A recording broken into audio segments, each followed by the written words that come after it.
Hero कौन थे? Putin थे या फिर ट्रंप थे? तो आइए एक एक करके एनालिसिस करते हैं। देखिए, पुतिन लंबे समय से रूस के अंदर सत्ता में हैं, चाहे पहले राष्ट्र प्रधानमंत्री रहे हों या फिर बाद में राष्ट्रपति। इनके साथ साथ इनकी पूरी टीम भी लंबे समय से है। जैसे सरगई लेवरोव, इनके विदेश मंत्री, लगातार 20 साल से विदेश मंत्री ही बने हुए हैं। ऐसे ही यूरी नाम से इनके एक सहयोगी, जो विदेश मामलों में इनके सलाहकार हैं। ये सब लोग मिलकर के पुतिन के साथ अमेरिका आए थे। पुतिन ने 3-2-3 के सेट में कि भाई तुम्हारी तरफ से तुम्हारे विदेश मंत्री वाणिज्य मंत्री को बुला लो, हम अपनी तरफ से हमारे विदेश मंत्री और वाणिज्य मंत्री को या विदेशी सलाहकार को बुला लेंगे। 3-3 लोग आमने सामने रहे। पहले ही पुतिन ने स्टैंड क्लियर कर दिया था कि दुनिया वालों ये जान लो कि पुतिन जा जरूर रहे हैं, झुकने नहीं जा रहे हैं। कैसे पता चला आपको? ये पता इसलिए चला क्योंकि सरगई लेवरोव ने जब यात्रा प्रारंभ की, उन्होंने एक टी शर्ट पहनी हुई थी। टी शर्ट क्या थी? टी शर्ट पर सीसी लिखा हुआ था। सर, कुछ भी लिखा हो सकता है, इसमें क्या दिक्कत है? दिक्कत यह है कि यह सीसी केवल अधूरा दिख रहा है। फुल फॉर्म इसकी है CCCP। ये 4 अक्षर जो लिखे थे, ये असल मायने में फुल फॉर्म है सोवियत रूस की। ये साइरेलिक एक्रोनिम है union of socialist Soviet socialist Republic का।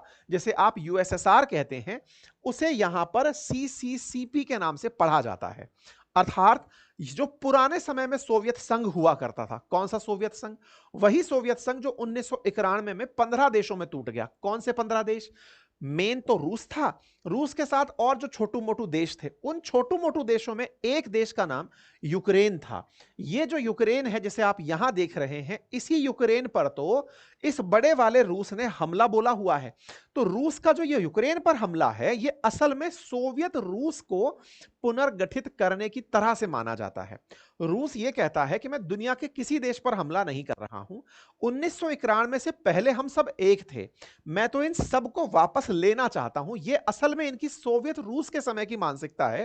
बोले अमेरिका ने हमें 15 टुकड़ों में तोड़वा दिया था, अब समय है, हम सामर्थ्यवान हैं, हम अपने टुकड़ों को वापस ले रहे हैं। ऐसा करते करते ही 2014 में ये क्रीमिया ले लिए। उसके बाद में ये वाला जो हिस्सा है जिसको आप लोग जानते हैं, ये चारों के चारों जो हिस्से हैं, डॉनबास वाले जो क्षेत्र हैं, इनको इन्होंने कब्जे में ले लिया। अब सवाल क्या था कि USSR वापस बड़ा होने का प्रयास कर रहा है। USSR तो खत्म हो गया, रशिया लेकिन USSR वापस बनना चाहता है। ऐसे में टेंशन इन बाकी सभी स्वतंत्र देशों को है कि सर ऐसे अगर कल को हमारे ऊपर हमला हुआ तब तो ये हमको ले ही जाएंगे अपने साथ में, अब क्या करें? ऐसे में इन सब ने बचने के लिए रास्ते तलाशे। तलाशने का रास्ता क्या था? इनके जस्ट पड़ोस में यूरोप बैठा हुआ है। अधिकांश ये जो देश हैं, इनके इधर की तरफ, यहां पे जो बाल्टिक कंट्री है, यूक्रेन है, ये सब के सब बगल में यूरोप के बैठे हैं। यूरोपियन देशों ने एक जुटता बनाई हुई है यूरोपियन यूनियन के नाम से, और उन्होंने सुरक्षा सैन्य रूप से प्राप्त कर रखी है अमेरिका से, नाटो के माध्यम से। नाटो एक ऐसा ऑर्गेनाइजेशन है जिसे बनाया ही USSR से टक्कर के लिए था कि अगर हम में से किसी के ऊपर भी हमला हुआ, हम सारे नाटो मेंबर एक साथ मिलकर उसके खिलाफ युद्ध लड़ेंगे। ओके। ऐसे में ये जब भी डरते हैं ये देश, ये तुरंत अप्लाई मार देते हैं कि सर हमें भी नाटो में शामिल कर लो, सर हमें भी यूरोपियन यूनियन में शामिल कर लो, ताकि हमको ये मारने ना आए, क्योंकि इनके इरादे हमेशा से यही रहे हैं। CCCP। ये बात सरगई लेवरोव ने टी शर्ट पर दिखा दी कल आने से पहले। आप इससे अंदाजा लगाइए। इसका मतलब ये सब लोग जिस डर में हैं वो यही कि आप जल्दी से हमें नाटो में मिला लो या EU में मिला लो, अदरवाइज ये लोग हमें खा जाएंगे। खा जाएंगे तो बचने के लिए इन्होंने जब जब आवेदन किया, ये उतना तेज आक्रामक होकर अंदर घुसा।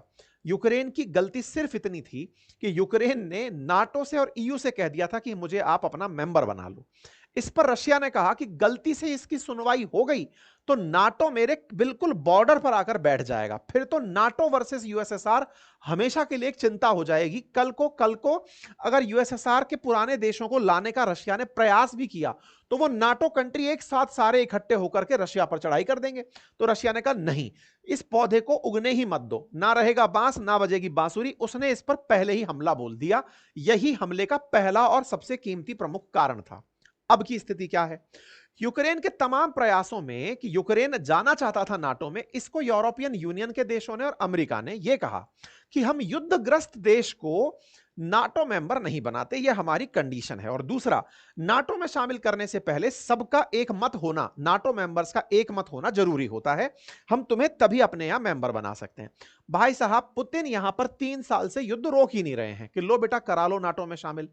ऐसे में ट्रंप सत्ता में आते हैं। ट्रंप ने अपने इलेक्शन कैंपेन में कहा कि यदि मैं रहा होता 2022 में तो यह युद्ध ही नहीं होता, बिना युद्ध के ही मैं सारा मामला सुलटा देता। अब कैसे सुलटाते वो इनके ऊपर है।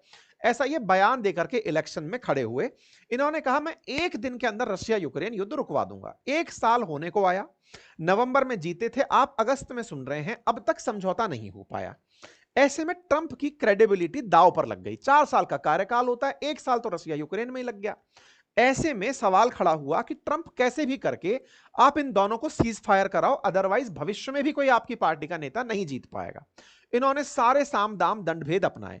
पुतिन को प्यार से समझाया, डरा के समझाया, तेल रोक कर समझाया, लेकिन पुतिन थे कि वो मानने को तैयार ही नहीं थे। खैर, ट्रंप ने फाइनली एक तरीका अपनाया कि पहले जेलेंस्की को धमकाया कि देखो बेटा, तुम्हारी जिद है कि रूस ने जो तुम्हारा हिस्सा कब्जे में ले लिया वो हिस्सा वो तुम्हें वापस लौटाए। रूस की जिद है कि तुम नाटो और ईयू ज्वाइन ना करो। दोनों की जिद है कि तुम नाटो और ईयू ज्वाइन ना करो, और रूस की जिद, मतलब रूस ये कहता है और तुम ये कहते हो कि जो हिस्सा इसने कब्जा लिया वो वापस दे दो। अगर तुम लोग दोनों अपनी अपनी जिद पर रहे तो समझौता हो नहीं पाएगा। ऐसे में अगर समझौता कराना है तो जो बड़े स्टेक होल्डर्स हैं, अमेरिका जैसे लोग जो युद्ध रुकवाना चाहते हैं, वो फिर फैसले लेंगे। और इसी के चलते ट्रंप ने इस काम को किया। इसी के लिए ट्रंप ने अलास्का में पुतिन से मिलने का समय निर्धारित किया 15 अगस्त। ठीक है, 15 अगस्त जो सुबह 11 अलास्का का टाइम था, वो भारत के अंदर रात को 1 बजे का टाइम था। 1 बजे रात को इस तरह से आप देख सकते हैं, 15 अगस्त की 12 बजे ही 1 बजे मीटिंग होनी थी भारतीय समय अनुसार। 12 बजे अलास्का के अंदर इनका ट्रंप का फ्लाइट उतरता हुआ दिखाई देता है। ठीक है साहब, यूनाइटेड स्टेट्स का जो प्रेसिडेंट है उनका जो विमान है वो ये जो है ना एंकारेज, हाँ एंकारेज करके जो जगह है, एंकारेज, यहां पर अलास्का में उतरता हुआ दिखता है। ट्रंप उतरते हैं। ट्रंप के थोड़ी ही देर बाद में फिर पुतिन का जहाज भी यहां आ जाता है। एंकारेज के अंदर पुतिन का भी विमान यहां आता है। तो पुतिन का वेलकम रेड कारपेट से होता है। अब आप पूछेंगे ये भी क्या बात हुई बताने की कि किस तरह का वेलकम हुआ, क्या हुआ। इस बात को थोड़ा सा समझने का प्रयास कीजिए। जिस देश से अमेरिका पिछले 10 साल से लड़ाई लड़ रहा है अलग अलग मोर्चों पर, पिछली बार 2015 में पुतिन मिले थे, यूएनजीए की बैठक में अमेरिका आए थे तब। तो 10 साल बाद में अगर अमेरिका में आकर पुतिन पहुंचे हैं तो यह बहुत बड़ी बात है। ऐसे में पुतिन का अमेरिका द्वारा स्वागत होना यह दर्शाता है कि अमेरिका को मजबूर होना पड़ा कि पुतिन का स्वागत करें।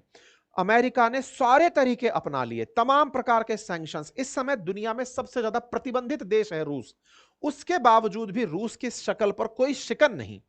इसलिए इसको बुलाने के लिए केवल मनाना ही एक सॉल्यूशन दिखा कि भैया आ जाओ और कम से कम इस युद्ध को रोक दो, हमारी स्टेक पर लगी पड़ी है, यूरोप महंगाई से मर रहा है, हमारी साख दांव पर लगी है, कृपया करके तुम आ जाओ। पुतिन बड़े ही तरीके से आते हैं। ये दोनों के जहाज हैं, एक का मॉस्को से और एक का उतरकर वाशिंगटन डीसी से अंकरेज करके जो जगह है अलास्का में, यहां पर आकर पहुंचते हैं। यहां पर दोनों के बीच में मुलाकात होती है। यहां पर ट्रंप खुद इन्हें रिसीव करते हैं। यह बात किस तरह बड़ी हो जाती है इसको ऐसे समझिए, कोई भी राष्ट्र अध्यक्ष जब आता है दूसरे देश में तो सामान्यतया वहां के विदेश मंत्रालय के लोग या फिर कोई और प्रतिनिधि जाकर उन्हें रिसीव करता है। स्टेट का सबसे बड़ा मुखिया, यानी देश का सबसे बड़ा मुखिया अगर जाकर किसी को रिसीव कर रहा है तो इसे सम्मान का सबसे बड़ा स्तर माना जाता है। जब जब हमारे देश के प्रधानमंत्री किसी बड़े नेता को रिसीव करने जाते हैं तो उसके लिए सबसे बड़ा ग्रेटिट्यूड होता है। ठीक इसी तरह से जब हमारे प्रधानमंत्री को कोई रिसीव करने आता है तो यह हमारा एक सम्मान होता है। पुतिन को रिसीव करने के लिए ट्रंप खुद खड़े होते हैं। कहां खड़े होते हैं? एयरपोर्ट पर खड़े होते हैं कि आइए सर, आपका स्वागत है। आते हैं साहब। ये दोनों के बीच में बढ़िया हैंडशेक होता है। हैंडशेक में ट्रंप और पुतिन की बॉडी लैंग्वेज को पढ़ने के लिए दुनिया भर के लोग बैठ जाते हैं कि जरा देखते हैं इनका कॉन्फिडेंस कैसा। अब ये बॉडी लैंग्वेज क्या होती है? आज जैसे मैं आपसे बात कर रहा हूं, मेरे हाथ हिल रहे हैं, मैं आपसे बात कर रहा हूं, मैं खुद भी बहुत हिल रहा हूं। पर्सनालिटी रीड करने वाले लोग इसे अलग अलग लेवल के कॉन्फिडेंस में जज करते हैं। कुछ लोगों का कहना होता है अत्यधिक हाथ हिलाना कॉन्फिडेंस की कमी होता है। कुछ लोगों का कहना होता है कि बहुत तेज अगर आप झूल रहे हो तो ये आपके कॉन्फिडेंस की कमी होता है। और कुछ लोगों का कहना होता है कि बॉडी से ही बोल देना ये अपने आप में एक बड़ी उपलब्धि होती है। तो बॉडी लैंग्वेज के आधार पर आपके अंदर के भय को और कॉन्फिडेंस को नापने की कुछ विधाएं हैं। दुनिया के नजरिए इन दोनों को देखने पर टिके थे, क्योंकि ट्रंप ने अब तक दुनिया के सामने जो तहलका मचाया है वो इस बात से कि ये अपनी बगल की कुर्सी पर दूसरे देश को बिठाते हैं, बिठाकर उसको वहीं पर ट्रोल करना शुरू करते हैं। बेचारे जेलेंस्की का जो हाल किया था वो आपने और हमने देखा है। तो ट्रंप से उम्मीद यही थी कि पुतिन के साथ में, क्योंकि ये इतने दिन से आक्रामक हो रखे थे, बार बार एक ही बात कह रहे थे, अगर मेरी बात नहीं मानी तो देखना 15 के बाद क्या होगा, सेकेंडरी सैंक्शन लगा दूंगा, बहुत बुरा हो जाएगा, ये हो जाएगा। तो ये जितना भी माहौल बना रहे थे, सबको उम्मीद थी कि ट्रंप यहां पर आक्रामक दिखेंगे कि पुतिन बेटा तुम आओ, तुम्हें मैं बताता हूं क्या है। कुछ जगह तो ये चर्चाएं होने लगी थी कि पुतिन आ रहे हैं तो कहीं इनको गिरफ्तार तो नहीं कर लिया जाएगा। बोले क्यों? बोले साहब क्योंकि इनके खिलाफ पहले ही अरेस्ट वारंट आईसीसी के अंदर निकला हुआ है। तमाम बातें चल रही थी, लेकिन पुतिन की चाल मस्तानी बढ़िया से चलते हुए निकलते हैं। व्हाइट हाउस कहता है हिस्टोरिक काम हो रहा है साहब, चल रहे हैं। स्वागत में जैसे पहले कभी राजे महाराजाओं के समय पर हाथी सूंड लेकर चिंगारते थे स्वागत के अंदर, बिल्कुल वैसे ही इनके इस समय के जो हाथी हैं वो फाइटर जेट्स हैं, उनको यहां पर स्वागत में खड़ा किया हुआ था कि आइए जहां पना जिल्ले इलाही पहुंचिए। ये बिल्कुल वैसे ही है जैसे प्रधानमंत्री मोदी सऊदी पहुंचे थे जब 21 अप्रैल को, तो फाइटर जेट्स बकायदा एस्कॉर्ट्स कर रहे थे, उनका आगे आगे चल रहे थे। बिल्कुल वैसे ही जैसे अपने यहां पर उत्तर भारत के अंदर जब कोई नेताजी चल रहे होते हैं, 4 गाड़ी आगे 4 गाड़ी पीछे होए होए करते हुए चल रहे होते हैं, माहौलबाजी जिसको आप कहते हैं, ऐसी ही माहौलबाजी। अपन लोग सोचते हैं कि यार अपने जो नेता भैया हैं, छोटे भैया टाइप के जो लोग हैं, फॉर्च्यूनर डिफेंडर जैसी गाड़ी लेकर घूम रहे हैं, कि सोच रहे हैं कि भैया कोई तो इज्जत दो हमें। भाई साहब इस इज्जत का लेवल बढ़ता ही चला जा रहा है। मतलब आप सोचिए फाइटर जेट को आजकल तो केवल सम्मान में सूंड बना के खड़ा कर दिया है। हद तो तब हो जाती है जब ट्रंप पुतिन के सम्मान में B2 बॉम्बर हवा में से उड़वा देते हैं। यह तस्वीर आपके सामने है, ये है B2 बॉम्बर जिसके दोनों तरफ फाइटर जेट्स उड़ रहे हैं। अब ये B2 बॉम्बर कौन है? ये वही बॉम्बर है जिसने ईरान के अंदर न्यूक्लियर फैसिलिटीज पर जाकर गोला फेंका था। भाई साहब ऊपर से निकाल दिया, बिल्कुल वैसे ही जैसे 15 अगस्त पर अभी जब ध्वजारोहण हुआ तो हमारे ऊपर से फाइटर जेट्स निकाले जाते हैं, फूल बरसाए जाते हैं, सम्मान में हमारे यहां पे जब मार्च पास होती है, वैसे पुतिन के सम्मान में B2 बॉम्बर उड़ा दिया गया। कुछ लोगों ने कहा कि यह दबाने की टेंशन है, मतलब ट्रंप चाहते हैं कि पुतिन को डरा दिया जाए। फिर भाई पुतिन के चाहने वालों ने कहा कि सुनो बेटा, अगर तुम इसने दबाने की सोची और ये बुला रहा है मास्क को, पता चले जिरकॉन मिसाइल चला दिया है, तो ऐसे में तुम टेंशन में आ जाओगे, इसलिए मत बोलो, कहो कि इज्जत में हुआ सब। तो ये इज्जत में ही माना गया, बाकायदा पुतिन ने उसे एडमायर भी किया। इनके सम्मान में इतना माहौलबाजी की गई थी, इस माहौलबाजी को बाकायदा एप्रिसिएशन भी मिला। ट्रंप यहां पर पुतिन के लिटरली होस्ट बने दिखाई दिए, इस तरह से सर आइए प्लीज, बिल्कुल वही हाल थे इनके। इनके पास जो गाड़ी है बीस्ट, जिस गाड़ी के अंदर ट्रंप चलते हैं, अमेरिकी राष्ट्रपति चलते हैं, पुतिन भैया बढ़िया आराम से जाकर गाड़ी में बैठते हैं। दोनों लोग निकल करके वार्ता स्थल पर रवाना होते हैं। तस्वीरें पूरी दुनिया में वायरल होती हैं। दुनिया की सबसे सुरक्षित कारों में से एक बीस्ट मानी जाती है। बॉडी लैंग्वेज वाले लोग अभी भी पढ़ रहे थे किस में कितना टेंशन है। पुतिन भाई साहब यहां पर विंडो में से हंसते हुए दिखाई दे जाते हैं कि चिल है भाई, चिल। मतलब दिखा दिया दुनिया को कि सुनिए, सम्मान करा लिए, B2 बॉम्बर उड़ा लिए और हम एकदम मस्त हैं। यहां से आना शुरू हो चुका था कि पहले सरगई लेवरोव टी शर्ट पहनकर आते हैं यूएसएसआर की, इधर पुतिन हंसते हुए दिखाई देते हैं। ये पहले की तरह ही है जैसे पुतिन ने पहले भी जब ट्रंप का कॉल आया तो उनको होल्ड पर छोड़ करके अपना काम निपटाना जरूरी समझा। यहां पर भी पुतिन ट्रंप को इतना लाइटली ले रहे थे, मीडिया का मानना है कि उनके चेहरे पर 1% भी यह भाव नहीं था कि हम तुमसे कोई एग्रीमेंट करने आए हैं, बस तुमको यह बताने आए हैं कि तुम दुनिया के देशों को बुलाकर जो करते हो, हम तुम्हारे देश में तुम्हारे साथ बैठकर वही करके जाएंगे। पुतिन ने करने में कामयाबी भी पाई। भाई साहब ये पहुंचते हैं यहां पर, बकायदा दोनों के बीच में पहली मीटिंग शुरू होती है। इसका नाम परसुइंग पीस रखा जाता है कि साहब हम शांति की प्रक्रिया में हैं। व्हाइट हाउस इसकी तस्वीरें पोस्ट करता है। 16 तारीख यानी कि आज सुबह 2 बजे, मैंने आपसे कहा था उस समय मीटिंग शुरू होगी, 1 बजे के आसपास। यहां पर आप देख सकते हैं, यहां 1:32 पे व्हाइट हाउस का ट्वीट आ जाता है। दोनों लोग साथ में खड़े दिखाई देते हैं। दोनों अपने अपने प्रतिनिधि लेकर आए थे। रूस वाले लेकर आए Sergey Lavrov, Yuri Ushakov, Andrei Belakov, Anton Siluanov, Kirill Dmitriev. ऐसे ही अमेरिका वाले Marco Rubio, Scott Bessent, Harvard Lutnick, John Ratcliffe, Steve Witkoff, Pete Hegseth, इनको लेकर के ये लोग पहुंचते हैं। सब दोनों लोग अपने अपने लोगों को लेकर यहां पहुंच जाते हैं 3 on 3 के फॉर्मेट में कि 3 तुम्हारे होंगे 3 हमारे होंगे, अब लड़ाओ। बोले चलो शू, भिड़ो आपस में एक दूसरे से। तो 3 इधर और 3 इधर आपस में बतियाने लगते हैं। परसुइंग पीस इसका नाम दिया जाता है। इस बीच में पत्रकार लोग सामने बैठे थे। पत्रकारों को तो मसाला चाहिए था। वो यहां पर पुतिन से बार बार पूछे जा रहे थे, क्या आप अब युद्ध रोक देंगे? पुतिन बकायदा इस तरह से जैसे अंग्रेजी जानते ही नहीं है, बिल्कुल इस तरह से कई तरह के चेहरे बना रहे थे। अच्छा, बकायदा पुतिन अपनी रशियन भाषा ही बोलते हैं, जब भी कहीं बाहर होते हैं वो अंग्रेजी बोलते ही नहीं है, चाहे आप उनको कितना भी पढ़ा लिखा समझो या अनपढ़ समझो, जबकि वो आदमी दुनिया भर की भाषाएं जानता है, लेकिन रूसी भाषा ही अक्सर बोलता है। ऐसे में वो अपना तरह तरह के चेहरे बना रहे थे कि हाँ समझ नहीं आ रहा है क्या क्या टाइप से बातें चल रही थी। कोई बात नहीं साहब, पुतिन भाई साहब अपनी बातें रख रहे थे, इस बीच में लोग इनकी चर्चाओं को ऑब्जर्व कर रहे थे। पत्रकार जब बहुत ज्यादा सवाल पूछने शुरू हुए तो पत्रकारों को निकाल के ही बाहर निकाल दिया कि चलो भाई चलो, अब हो गया तुम लोगों का, अब बातचीत होगी, तुम लोग बातचीत करने नहीं दोगे। बाकायदा अगर आपको याद हो तो ट्रंप अक्सर जब दूसरे देशों के राष्ट्राध्यक्षों को बुलाकर बतियाते हैं तो सामने पत्रकारों को बिठाए रखते हैं और बोलते चले जाते हैं, और एक बिल्कुल मदमस्त हाथी की तरह यूं यूं कर रहे होते हैं। ट्रंप जब भी आपने देखा हो, देखकर लग रहा होता है कि यह आदमी दंभ से भरा हुआ है, घमंड नहीं दंभ है इसके अंदर, मतलब एक ऐसा अहंकार जो कि नकारात्मक रूप से इसमें राक्षस प्रवृत्ति को दिखा रहा है। लेकिन यहां पर इन भाई साहब ने बिल्कुल इसका मान मर्दन कर दिया था। इसी को ही कई वीडियोस में शेयर किया गया, 1.9 मिलियन के आसपास ट्विटर पर रीच भी रही, जब बॉडी लैंग्वेज इन दोनों की रीड की जा रही थी। दोनों के बीच बातचीत होती है, 2 घंटे 45 मिनट तक दोनों के बीच में बातचीत होती है, लेकिन वो किसी के सामने नहीं होती है, अर्थात इस बातचीत में कोई कैमरा नहीं था। ट्रंप जो कि इतने बातूनी है कि बस आप उनको इतना सा दिखा दो, चाहे मैं मेरा पेन लेकर यूं कर दूं तो ट्रंप हो सकता है बोलना शुरू कर दें। वो भाई साहब 2.5-3 घंटे की मीटिंग के बाद आते हैं, प्रेस सामने खड़ी होती है, लेकिन ट्रंप के मुंह से एक शब्द नहीं निकलता है। हद तो तब हो जाती है जब इस 2.25 घंटे की वार्ता, जो कि किसी को नहीं पता क्या बातचीत हुई, जब वो प्रेस कॉन्फ्रेंस के लिए आते हैं तो ये मात्र 12 मिनट चलती है।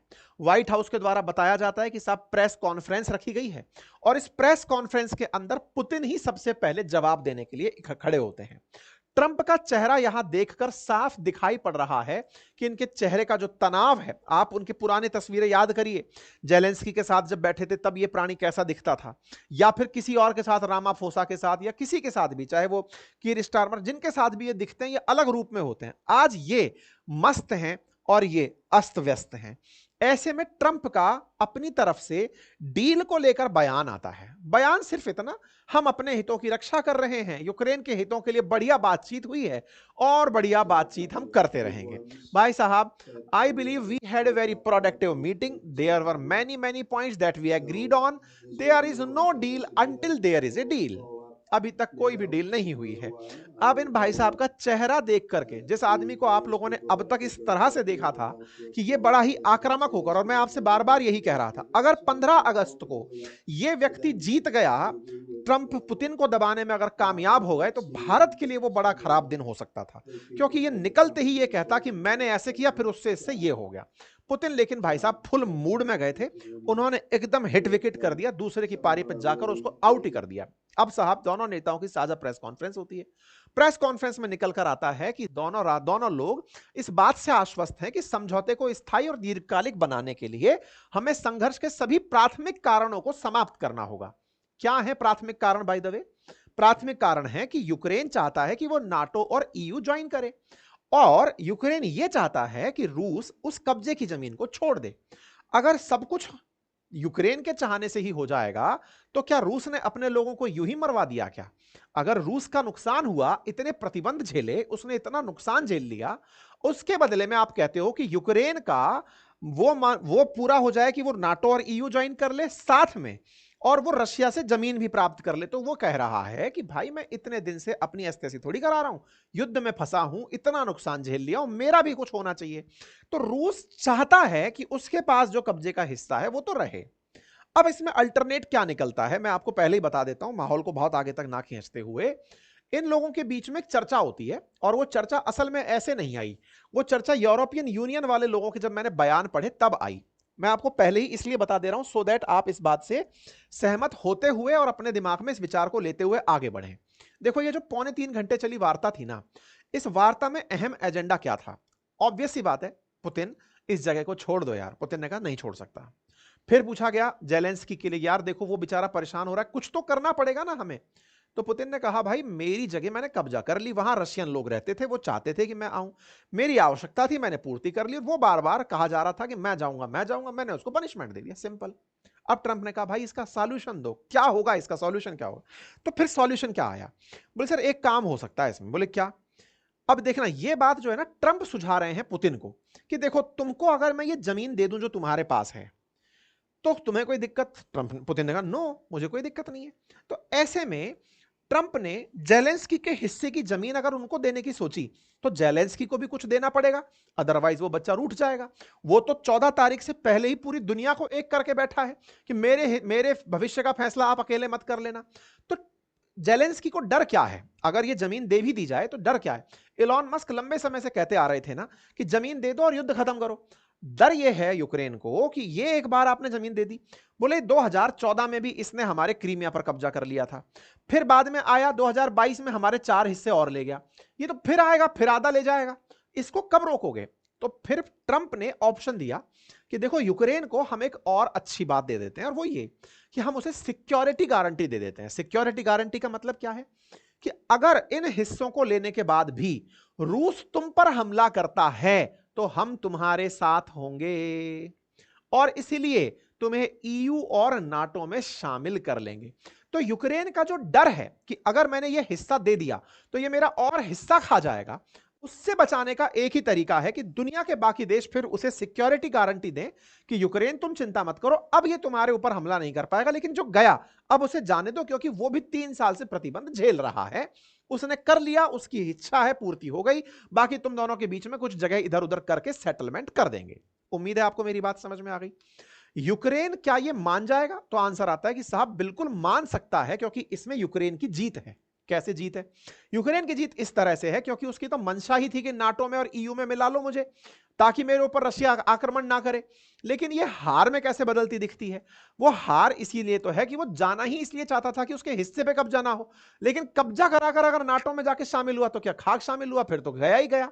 तो एक तरह से दोनों के लिए बेनिफिशियल रहे, ट्रंप ऐसा मास्टर प्लान बना रहे हैं। ये ट्रंप ने बातों में नहीं बताया, ये यूरोपियन देशों के मैंने स्टेटमेंट पढ़े, उनमें से निकल कर आया।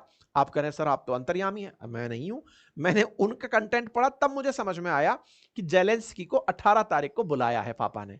शायद मेरे देश की बर्बादी का ख्याल आज आया है, इसीलिए ट्रंप पापा ने मुझे 18 अगस्त को अमेरिका बुलाया है, ऐसा कहते हुए जेलेंस्की का बयान आया है।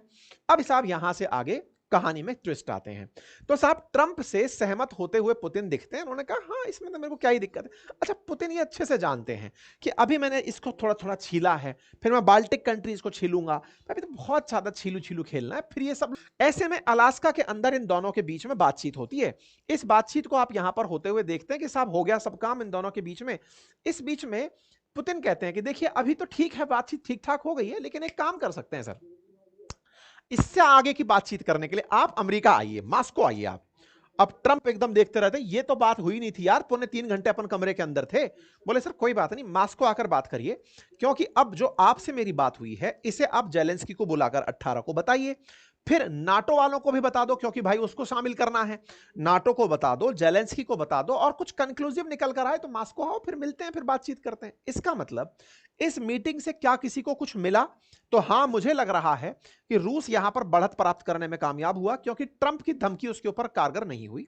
नंबर दूसरा, जेलेंस्की को अगर नाटो और ईयू में एंट्री मिल जाती है तो हां पार्शियल विन उसकी भी कहलाएगी क्योंकि पहले ये सब लोग मना कर रहे थे।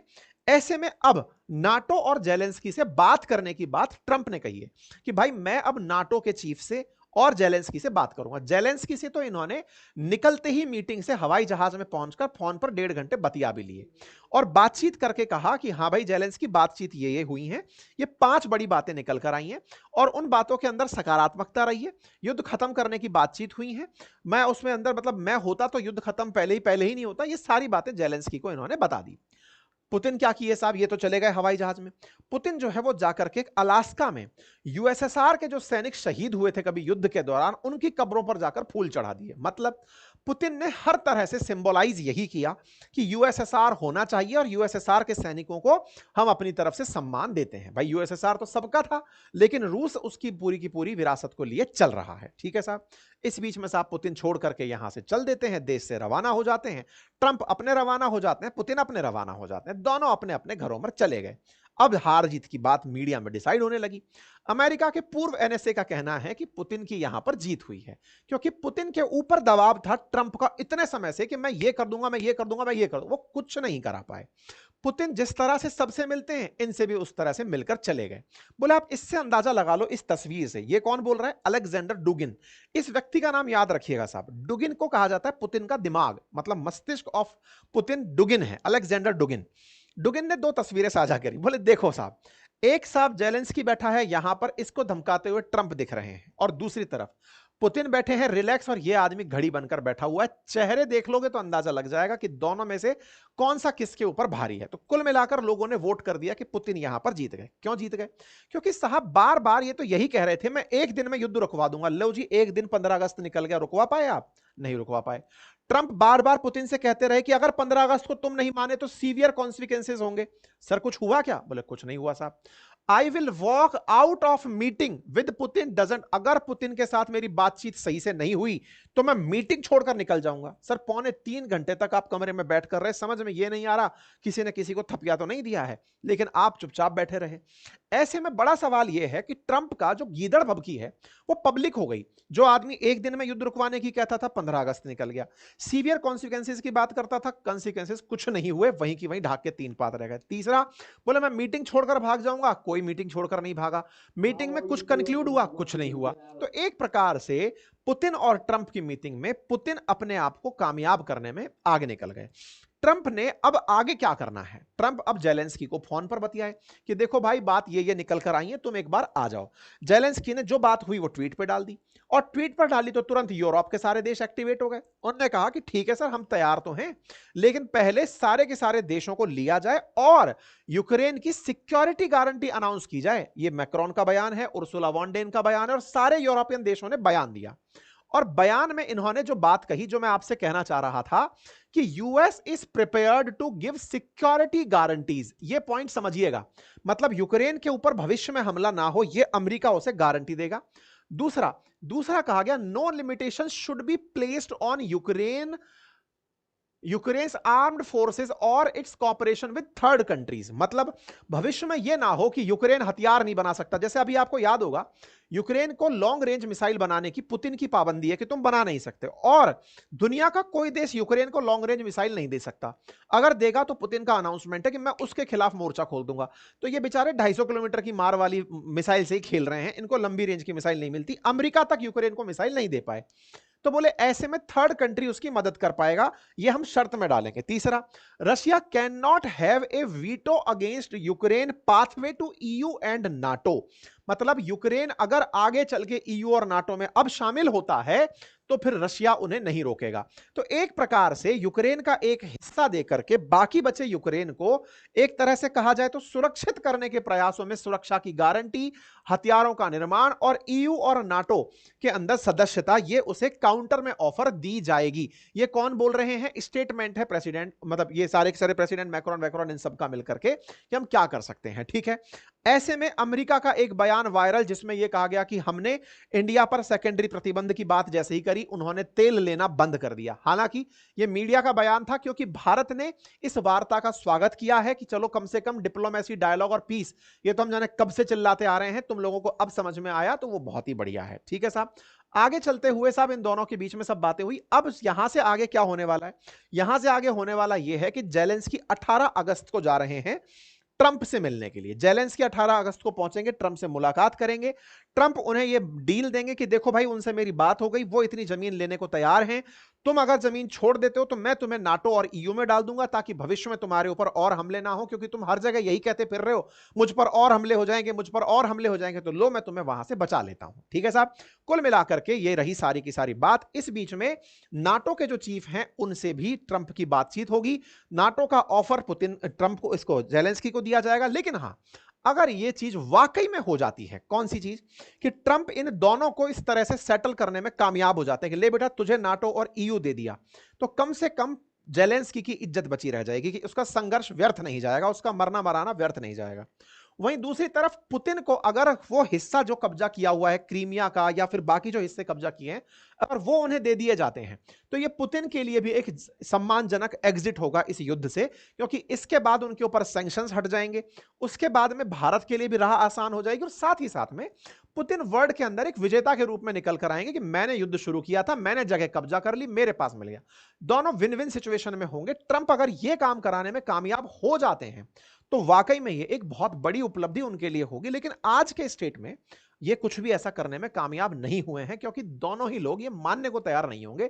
ना पुतिन ये मानेंगे कि इसे नाटो में डालो, और ना यूक्रेन ये मानेगा कि उसकी जमीन को पुतिन उसको रूस को दे दो। बाकी आप लोग इस विषय पर क्या सोचते हैं, अपनी राय कमेंट बॉक्स में जरूर बताइएगा। सेशन में देरी हुई उसके लिए मैं क्षमा चाहता हूं, क्योंकि मैं पूरी रात और दिन ट्रैवल करके अभी पहुंचा हूं और आते ही आपका सेशन मैंने अपलोड किया है। उम्मीद है आपको ये जानकारी पसंद आई होगी। जानकारी पसंद आई हो तो साथियों से साझा करें, और मित्रों रिक्वेस्ट है कि आप इतना प्यार मुझे देते हैं, इतना समय से मुझे सुनते और देखते हैं, एक सब्सक्राइब का बटन होता है चैनल के ऊपर, उसे भी कभी कभार दबा दिया करिए। आपका सब्सक्राइब करना ही हमारी ताकत बनता है। आपके जेब से उसमें पैसा नहीं कटता है, लेकिन जब आप सब्सक्राइब करते हैं तो हमारा हौसला बढ़ता है कि इतने लोगों ने हमें ऑथराइज कर लिया कि चलो आगे से इनका वीडियो आए तो हमें पता चल जाए। ठीक है, तो आपसे इतनी सी गुजारिश है, बटन नीचे ही दिया होता है सब्सक्राइब का, आप उसे क्लिक कर दें बस। बाकी तो है, थैंक यू सो मच रहेगा ही। पढ़ने लिखने वालों के लिए अपनी पाठशाला ऐप है, बातें बाजार की ऐप है, वहां जाके हमारे कोर्सेज चेक कर लीजिए। बाकी मैंने जो इजराइल की मेरी यात्रा रही उस पर खूब सारे मैंने वीडियोस अंकित इंस्पायर राजस्थान, अपनी पाठशाला, अंकित इंस्पायर इंडिया सब पर बनाए। आप जाइए, बढ़िया से आनंद लीजिए, देखिए और अपना फीडबैक दीजिए। Thank you so much.